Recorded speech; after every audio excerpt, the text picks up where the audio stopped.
Hello बच्चों, let's read out the question first. The electrical analog of a spring constant K is. So basically यहाँ पे question पूछ के आ रहा है कि जो इलेक्ट्रिकल एनालॉग होता है so उसमें स्प्रिंग कांस्टेंट की वैल्यू क्या होती है. So चलिए स्टार्ट करते हैं हम सॉल्यूशन से.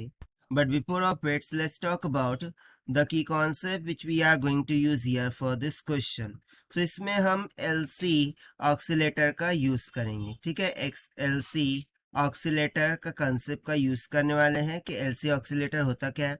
तो बेसिकली देखिए एलसी ऑक्सीलेटर में क्या होता है कि इस तरीके से इंडक्टर होता है, उसको कैपेसिटर के पैरेलल में जोड़ दिया जाता है. ठीक है, ये कैपेसिटर हो गया, ये इंडक्टर हो गया एल. अब क्या करेंगे, जैसे ही हम इसका क्रॉस सप्लाई देते हैं तो कैपेसिटर चार्ज होगा, इस पर पॉजिटिव क्यू चार्ज आ जाएगा, इस पर निगेटिव चार्ज आ जाएगा और इसमें से करंट फ्लो होगा आई के बराबर. सो बेसिकली एलसी ऑक्सीलेटर में होता क्या है कि potential across the inductor let's say VL and potential across the capacitor that is VC, दोनों क्या होते हैं, इक्वल होते हैं. सो बस इसी कॉन्सेप्ट का हम यहाँ पर यूज करेंगे. सो देखिए सबसे पहले तो मैं पोटेंशियल अक्रॉस कैपेसिटर लिख देता हूँ. सो वो किसके इक्वल हो जाएगा, charge on the capacitor divided by capacitance that is C. और सिमिलरली यदि मैं इंडक्टर की बात करूँ तो इंडक्टर के लिए वोल्टेज क्या हो जाएगा, दैट इज ये हो जाएगा L D I by D T के बराबर.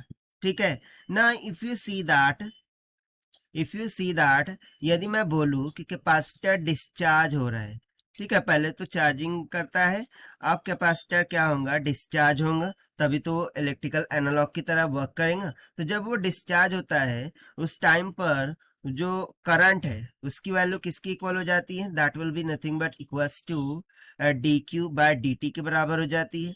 अब इस वैल्यू को यदि मैं यहाँ पर सब्स्टिट्यूट कर दूं in the place of I in the formula of inductor. So सबसे पहले तो मैं इसको इक्वेट कर देता हूँ कि L D I by D t ये पोटेंशियल किसके इक्वल होता है, potential across the capacitor that is q by C के, और यहाँ पर हम आई की value d Q by D t रख देंगे. सो मुझे क्या मिल जाएगा, L d square q divided by D T का square, this will be equals to q divided by C के. यहाँ से मुझे एक इक्वेशन मिल सकती है दैट इज क्या, d square q divided by D T का square plus 1 by L C, this will be equals to 0.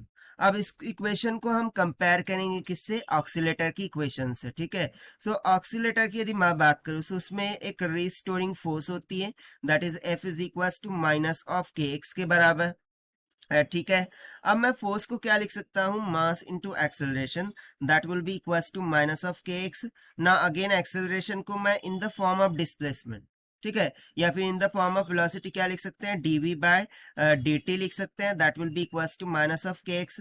ना अगेन मैं वेलोसिटी क्या लिख सकता हूँ, dx अपॉन dt. सो मुझे यहाँ पर क्या मिल जाएगा, m D square of x divided by dt का स्क्वायर, और ये इधर जा आके क्या हो जाएगा, plus K X, that will be equals to 0. अब इस इक्वेशन को हमारी जो आई हुई इक्वेशन है उससे कंपेयर करते हैं. ठीक है, but before of its M को भी उधर लेके चले जाते हैं. सो ये हो जाएगा D square X divided by D T का square plus K divided by M into X, this will be equals to 0. ना यदि मैं यहाँ पर देखूं m, सो m की जगह पर यहाँ पर मुझे l दिख रहा है. अब ऐसा क्यों, हम m को l से ही क्यों कंपेयर कर रहे हैं, c से क्यों नहीं कर रहे हैं. सो बेसिकली जो ऑक्सीलेटर होता है उसमें L as a mass work करता है क्योंकि उसके अक्रॉस ही पोटेंशियल ड्रॉप होता है, दैट इज वाई ये M की जैसे वर्क करेगा. सो सिंपली यहाँ से हमें K की वैल्यू किसकी इक्वल मिल जाएंगी, 1 बाय सी की इक्वल, और यही हो जाएगा हमारा required answer for this question जो कि हमसे पूछा गया था. ठीक है, क्योंकि इलेक्ट्रिकल एनालॉग, ये यहाँ पर देखिए इलेक्ट्रिकल एनालॉग में जो इंडक्टर होता है वो मास की तरह वर्क करता है, एंड 1 बाय सी ये क्या हो जाता है, स्प्रिंग कांस्टेंट की वैल्यू हो जाती है. ठीक है, सो ये हो गया हमारा आंसर जो कि हमने सॉल्व किया है by using the concept of LC oscillator से. Now let us check the option. So option D will become correct. So this is the required solution. I hope you understood well. Best of luck. Thank you.